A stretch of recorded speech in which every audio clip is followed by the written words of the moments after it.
Welcome back, everybody. This is Eric and Chad here with Iraq Veteran 8888. Today we've got another gun gripe episode for you, and this is pretty exciting news that we want to share. All right, lots of cool stuff going on in the state of Georgia. They've introduced HB2, which is constitutional carry. We're going to dive into that and talk a little bit about it and what that could mean for my fellow Georgians here.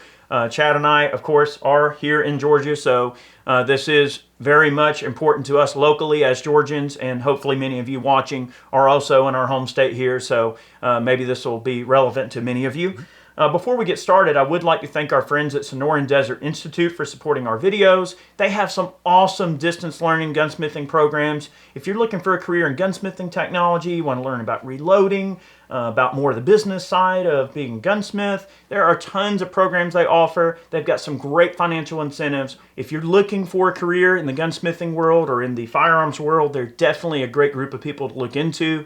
Check them out, Sonoran Desert Institute. So we're going to dive into this here. I mean, HB2 has some very excellent implications for Georgians who want to carry a firearm in their everyday life without any type of crazy licensing requirement or anything. So the folks at Georgia Carry were nice enough to put together some layman's terms bullet points here. I'm so happy because we need layman's terms around these parts in Georgia. Oh, you want me to read it? Yeah, sure. I am better at reading than you sometimes. And writing. Summary and editing of HB2. This bill shall be known as the Georgia Constitutional Carry Act of 2021. All right, so, no, we're not going to do that. All right, so anyways, removes restrictions on carrying firearms in any park, historic site, or recreational area, removes the necessity to have a Georgia weapons license to carry a firearm for all lawful weapons carriers, provides definition for lawful weapons carrier, repeals Code Section 1611-126, makes the Georgia weapons license optional for reciprocity purposes, and we'll dive into that in a minute, give you some more details. Basically replaces any requirement for a Georgia weapons license in the code section with lawful weapons carrier. So more or less, the 2A is my carry permit, y'all, which it should be. Yeah, yes. That's great. So you guys might notice something that's a reoccurring theme, okay? With us? No. Not with us necessarily. With, let's just say, state legislation across the entire United States, right? We've noticed that carry reciprocity has been a really big bullet point for a lot of different states, all right? There's actually an interactive map. We're going to put a link down below. You can check it out. But there's an interactive map, and you go up there and you change the year, and it shows you in real time the amount of states that have adopted constitutional carry. And I think it's over 30 states now. Well, I think it's quite a few. It's not quite 30. I think that Florida had a bill recently that's going through the state legislature, and I think they would be the 22nd state. And if Georgia's I thought it was more than that. No, I think it's only 22. But we'll look. I do the editing, so you'll see a lower third here with a correction for maybe both of us. The point is, if you look at this interactive map and you go and you slide the date and you can see the amount of states that have adopted constitutional carry, whatever that number may be, like you said 22, 23, whether it's close to 30, it's somewhere in that ballpark, okay?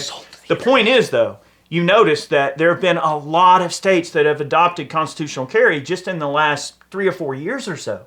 So it's really interesting that many states have realized, you know what, people want constitutional carry. People don't want to have some license requirement to carry a firearm, okay? So that's really interesting, right? When we look at the way the face of the Second Amendment has changed so drastically over the last, decade, but even the last couple of years. I mean, you notice the surge in gun ownership in 2020, right? It was a crazy year for a lot of folks, but there's a lot of guns change hands in 2020. And you've got all these folks that are new to firearms, that are learning, they're taking classes. I mean, they're trying to further themselves and protect themselves, and that's great, right? Folks from many, many different backgrounds, many different political affiliations. We won't go into that in this particular video, but the point is, people want to be able to protect themselves and carry guns in their everyday world, doing what they do in their everyday life, with as little interference from the government as possible. So constitutional carry is a great way for states to show solidarity with the citizens of their state and to give them a bit of a payback, let's just say some payback for all the crap we've had to put up with all these years, right? So not only the face of the Second Amendment is changing, but the the situation that the Second Amendment exists within in people's minds has changed.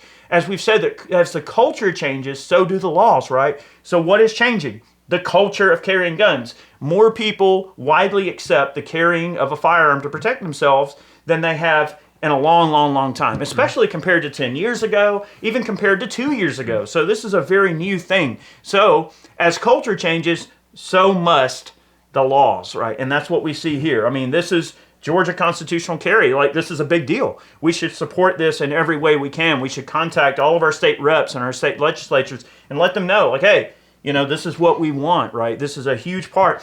And we look at the political, you know, sphere that Georgia exists within, where you've got these really large municipalities and these really large cities that tend to vote, let's just say, one way in terms of when elections are around, or they might, maybe there's the perception that they have a certain political view just because they live there, but that's not really the case, right? Like, okay, sure, politically, you know, you look at a blue blob on the map and a red blob on the map, and you think, all right, well, this is what it is because of districting or district lines, or because of, you know, let's just say demographics, whatever. That's irrelevant. Everyone wants to carry a gun for protection. So the Second Amendment is becoming much less and less a political, let's just say, bargaining chip for people across the board. And these politicians are having to walk a much straighter line in regards to the Second Amendment because they see that it's a hot button issue for all sides of the political spectrum, not just what would traditionally be associated with, oh, well, only them rednecks out in the woods care about guns and the people in the city you know, could care less about them. That's not true. Like, guns are totally here to stay for a wide variety of different people and a wide variety of different cultural avenues in terms of where they live. Yep, rednecks in the woods. Well, whatever. Yeah, so, I mean, hey, I'm guilty. That's so fine. between pure constitutional carry and permitless carry, there is a distinction between those two. There's 21 states currently, with Florida being potentially the 22nd, Georgia being potentially the 23rd. We got to bump them numbers up, y'all. We got to bump them numbers up. All right. But some of the provisions, though, like with reciprocity, all right, so we've seen in recent years there's been a lot of state-level legislation that has improved reciprocity for concealed weapons license holders in those respective states. Recently, I think last year, maybe the year before, Georgia had a reciprocity law that got passed that, you know, helped more states have reciprocity with us. Prior to that, we didn't have reciprocity with South Carolina. That changed. And most of these reciprocity requirements kind of fall around the licensing requirement for training. All right, some states require a firearms course, which is a smart thing to do. Okay, it's intelligent, okay, and responsible to be trained in the use of the firearm that you want to carry every day for self-defense. Especially if you didn't grow up around them, you weren't exposed to them. I mean, it would behoove you to get some training so that you don't hurt yourself or someone else. But I will say this, I am not for there being a requirement. I think people should just take that upon themselves to do it, but they shouldn't need to be told to do it, and the government shouldn't have a place to say, oh, well, we're going to require this. So just so we're clear, I'm not for requiring people to it's intelligent, force people to do something. It's intelligent, it's smart, and it's responsible to do that, but it should not be a requirement, as Eric mentioned. But we did not have reciprocity with one of our closest neighbors, all right, that we share a border with, just because of that requirement. But that changed in recent years, and you know, you can have a few different carry permits and pretty much be good to go across the entire United States. But with this trend that we're seeing towards constitutional carry, you know, if this trend continues, then at some point we'll likely see a federal level, maybe not a constitutional carry, you know, on a federal level or whatever, but definitely like a constitutional, like, reciprocity on a federal level. So you can go from state to state and not have to worry about whether or not you're breaking a state's law. If you're, you know, if the Second Amendment guarantees you that right to own and bear those firearms and to travel with those firearms, then you should be able to do it in any state across this nation. I mean, that's just the bottom line. But also, the thing with the optional licensing, if you already have a concealed weapons permit, you know that you use it typically when you purchase firearms. You don't have to go through a NICS background check, a National Instant Criminal Background Check procedure, right? Because you have that carry permit. You've already gone through the extensive background check with fingerprints and all that happy crap, and those licenses are good for 5 years. Most dealers will just check the little box that says no background check required because a valid weapons carry license has been presented, right? They'll take that information down, you sign the paperwork, they sign the paperwork or whatever, and then you walk out the door with your gun. Some FFLs will still run a background check, because it's optional for them. It may have been 4 years since you got that license and you may have become a prohibited person in that time frame. They'll still run a background check. You can't help that. That's up to the FFL's discretion. But in most cases, a carry permit, gets you in and out of the gun shop a lot easier. And it does help, having that carry permit for reciprocity purposes, because not every state in the country is a constitutional carry or permitless carry state. So if you have a permit, it behooves you to just renew it. I mean, like I have 2 permits. I have a Virginia non-resident permit and I have a Georgia carry permit. Yeah. So let's backtrack just a little bit. Yeah, so one thing I wanted to piggyback on what Chad said about, so under this constitutional carry is this law that they're potentially going to pass in Georgia. Oh, they are going to pass it. Dang it. Okay, but way better. They still are going to issue a carry permit. Yes. So it doesn't mean you can't still get the permit if you want it. It just means you won't be required to, which is great, right? So anything that can remove boundaries to exercising our rights is something we should encourage. It's also worth noting that right now, literally, we are on the heels of this big Supreme Court case involving the New York's permit system, right? So we never know, right? If the Supreme Court winds up, let's just say, voting the way we want them to vote towards something like this, it could set forth a very distinct precedence that at the federal level, they may go, well, you know what, permits are actually unconstitutional anyway. So not only can we not require permits for someone to exercise their rights, we now have to reassess the entire system that we operate under for issuing permits, period, right? One could even argue that you could say that a $200 tax stamp to purchase an NFA item is unconstitutional because you can't tax a right, right? There can't be a financial barrier put in place to exercise a right. When we look back at polling taxes, I'm not going to go far down this rabbit hole because I know this is We've been down this rabbit hole in other videos. We've already discussed it many times, but generally speaking, polling taxes are unconstitutional, right? And the reason they were doing it back in the day is they wanted to make it harder for the black community to vote. So they placed a financial barrier in front of voting so that folks that couldn't afford it wouldn't be able to afford the polling tax, right? Well, what more is a $200 tax stamp than exactly that? Than disenfranchising certain groups of people that may not be able to afford the $200 tax stamp and providing a barrier of entry that they can't afford, and they then cannot exercise their constitutional rights. What if a AR, pistol, or rifle, or what have you, a 10.5-inch Daniel Defense Mark 18 with a suppressor, a magnifier, a red dot, and a sling, and set up really nice and ready to go? What if that is a tool that I just choose to be the tool I want to protect myself with? So you're telling me that I have to pay an additional $200 to exercise my rights to have access to the tools that I deem necessary for protecting my family?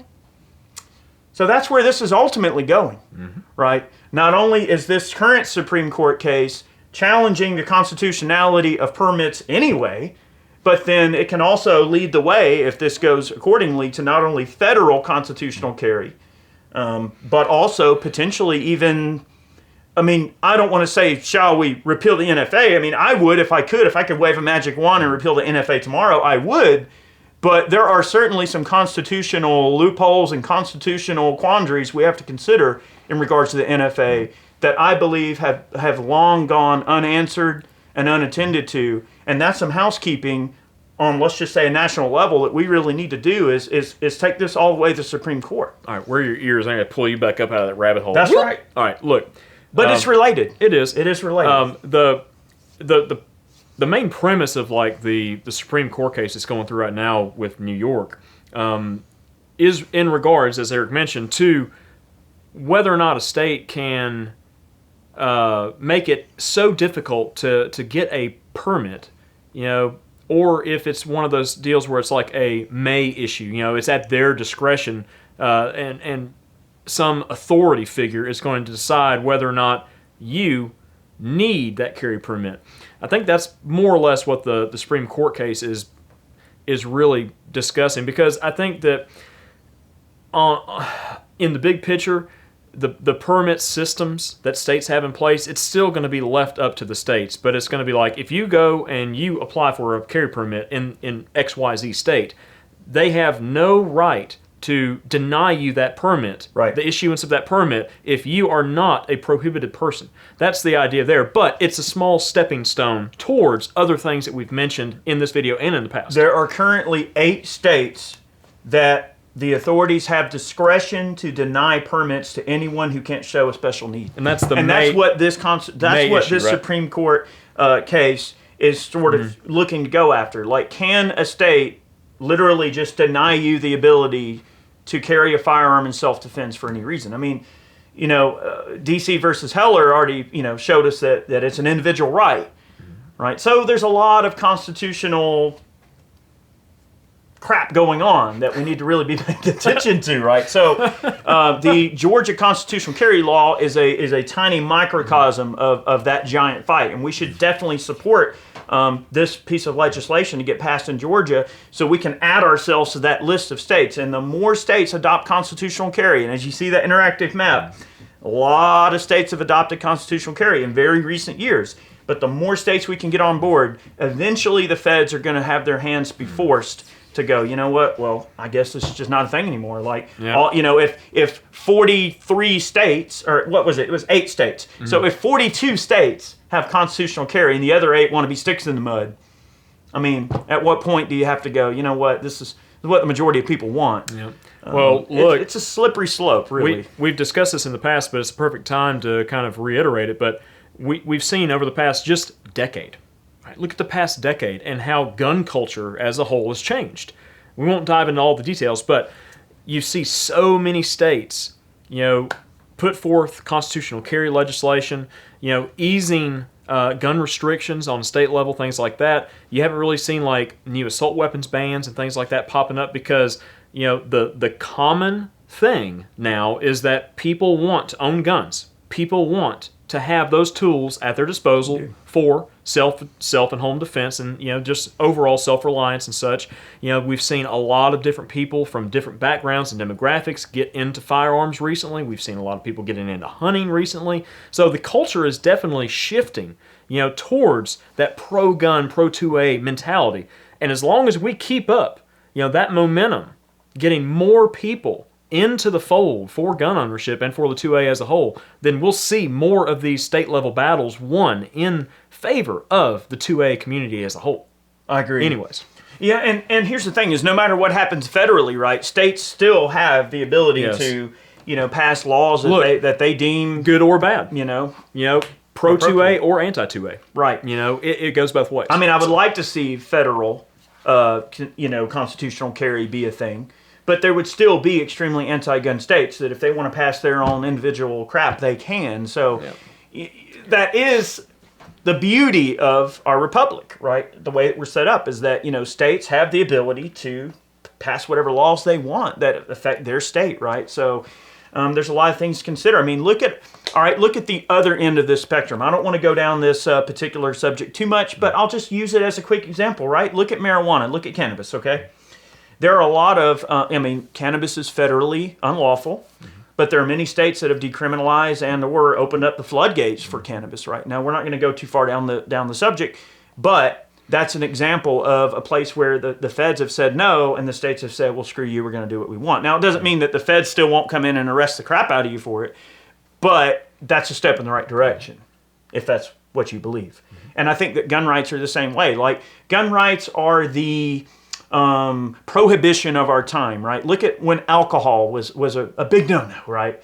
They passed it where alcohol was unlawful, you couldn't drink and all this crap, and people just eventually just said, screw it, we're going to do it anyway. Yep. And through mass non-compliance, they had no choice but to just repeal the law because, people just simply, when you had, the sheriff in there getting trashed with everybody, that's pretty. At that point, I think it's pretty unenforceable. It's unenforceable at that point. And I think there's going to be a point where society as a whole needs to realize that not only are gun laws unenforceable, But people don't want gun laws. People want freedom. People want the freedom to choose, the freedom to protect themselves, to carry a firearm for self-defense, and have as few barriers in place as possible. And I think that that is an awesome thing that hopefully we're going to get accomplished in Georgia here. So make sure you call all of your reps and let them know you really support this piece of legislation and you want to see it go through.